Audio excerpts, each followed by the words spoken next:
আমি আছি আজকে রোমে, আর আমি আজকে রোমে দেখাবো আপনাদের ফ্রিতে রোমের কিছু কিছু জায়গা আর জায়গার নাম সহ, যেগুলো আপনারা সম্পূর্ণ ফ্রিতে দেখতে পারবেন। আপনাদের কোনো পাউন্ড পে করতে হবে না, কোনো ডলার পে করতে হবে না, কোনো ইউরো পে করতে হবে না। রোম সিটিটা অনেক বড় আসলে, আমাদের লন্ডন সিটির মতোই, বাট লন্ডনের মতো অতটা হচ্ছে নিট অ্যান্ড ক্লিন না। অনেক পুরাতন ঐতিহ্য সহকারে সবকিছু থাকার কারণে মানে এটা দেখতে অনেক ভালো লাগে। রোম সাম্রাজ্য তাদের আসলে সেই জিনিসটা এখানে আসলে বোঝা যায়।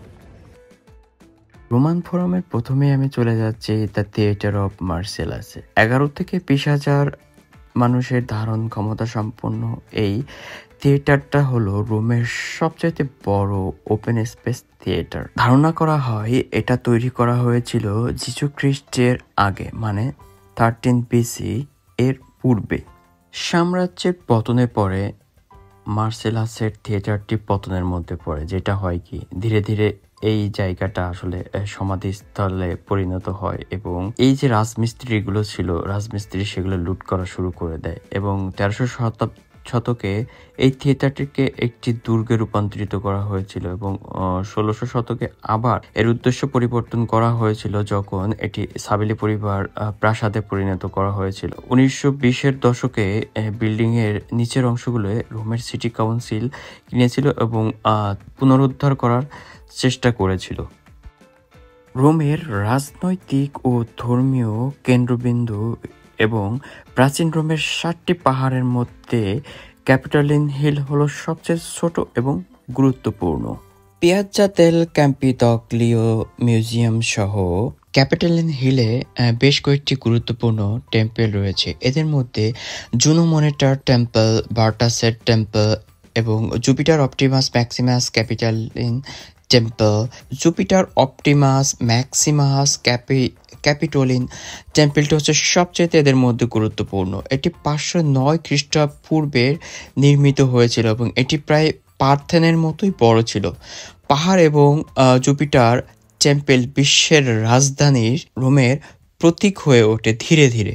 ফোরাম রোমানের পশ্চিম প্রান্তে ক্যাপিটোলিন হিলের সবচেয়ে নিচে মানে পাদদেশে সাট্রাম মন্দিরটি নির্মাণ করা হয়েছিল। আসলে কোনো জায়গাতে ঘুরতে আসলে আসলে সেই জায়গা সম্পর্কে টোটালি জেনে আসা উচিত। আর আসলে রোম রোম বিষয়টা হচ্ছে এরকম, এতটাই বড় আসলে, মানে যেটা আমাকে ওইভাবে করে এক্সপ্লেন করতে গেলে আমার আসলে ভিডিও অনেক লেন্দি হয়ে যাবে। ইতালির রোমের বৃহত্তম ক্যাথলিক মারিয়ান চার্চ হলো সেন্ট মেরি মেজর ব্যাসিলিকা বা সান্তা মারিয়া ম্যাগিউরের চার্চ। এটি মেজর পোপ ব্যাসিলিকা এবং সেই সাথে রোমের 7টি পিলগ্রিম চার্চের একটি হলো এই basilica Saint Mary church. Largo কি তোরে আর্জেন্টিনা ইতালির রোমে একটি বড় খোলা জায়গা যেখানে 4টি রোমান রিপাবলিকান টেম্পল এবং পম্পেইস থিয়েটারের অংশবিশেষ এখানে আছে। পর্তুনাসের টেম্পলটি একটি প্রাচীন রোমান টেম্পল যেটি ফোরাম বোয়ারিয়ামের পাশে নির্মাণ করা হয়েছে। এবার যাওয়া যাক নোভা পিয়াজা। এটা হলো নোভা পিজ্জা, খুব ক্রাউডেড একটা প্লেস এটা, বাট রিফাবলিশের কারণে সবকিছু হচ্ছে একটু ঘিরে রেখেছে, দেখতেই পাচ্ছেন যে সবকিছু ঘিরে রাখা। সো হোপফুলি 5 থেকে 7 মাস লেগে যাবে হয়তো বা এটা ওপেন করতে। রোমান শহরের প্রতিটা গলিতে অলিতে গলিতে আসলে চার্চের কোনো অভাব নাই এবং চার্চগুলো অনেক সুন্দর। আমি যেরকম টার্কিতে গিয়েছিলাম, টার্কিতে আমাদের মসজিদগুলো অনেক সুন্দর ছিল, অনেক কারুকাজ ছিল, তেমন রোমের চার্চগুলোও তেমন অনেক সুন্দর করে আর্কিটেক্ট ডিজাইন করা হয়েছে, যেগুলো খুবই সুন্দর এবং আকর্ষণীয়। অ্যান্ড সবার জন্য উন্মুক্ত, আপনারা সবাই ঢুকতে পারবেন। সব ধর্মের মানুষই আপনি চার্চের মধ্যে প্রবেশ করতে পারবেন, তবে আপনি ছবি ভিডিও যাই করেন না কেন আপনি ফ্ল্যাশ অন করা যাবে না। উইদাউট ফ্ল্যাশ ছাড়া আপনাকে সবই করতে পারবেন এবং সবকিছুরই অনুমতি আছে। ক্যাসেল সেন্ট অ্যাঞ্জেলো হাদ্রিয়ানের সমাধি নামে পরিচিত। এটি প্রাথমিকভাবে রোমান সম্রাট হাদ্রিয়ান তার নিজের এবং পরিবারের সমাধিস্থল হিসেবে চালু করেছিলেন। পরবর্তীতে পোপরা ভবনটিকে দুর্গ হিসেবে ব্যবহার করেন এবং এটি এখন একটি জাদুঘর হিসেবে ব্যবহার করা হচ্ছে।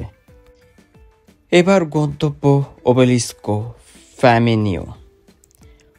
ওবেলিস্কো ফ্যামিনিও 23.20 মিটার লম্বা, যা পিয়াজা দেল পোপোলোর কেন্দ্রে অবস্থিত। এটি ছিল প্রথম মিশরীয় ওবেলিস্কো যাকে রোমে আনা হয়েছিল এবং এই জায়গাটা খুবই সুন্দর এবং এই জায়গা থেকে যদি আপনি উপরে ওঠেন তাহলে আপনি রোমের সিটির একটা ভালো একটা ভিউ দেখতে পারবেন এবং এখানে আরও অনেক পার্ক আছে, যেখানে ভিলেজ আছে, যেখানে আপনি ট্রেন আছে, আপনি ট্রেনে চড়ে ঘুরে ঘুরে ভিতরে দেখতে পারবেন, এর জন্য আপনাকে পে করতে হবে। তাপমাত্রা অনেক বেশি গরম।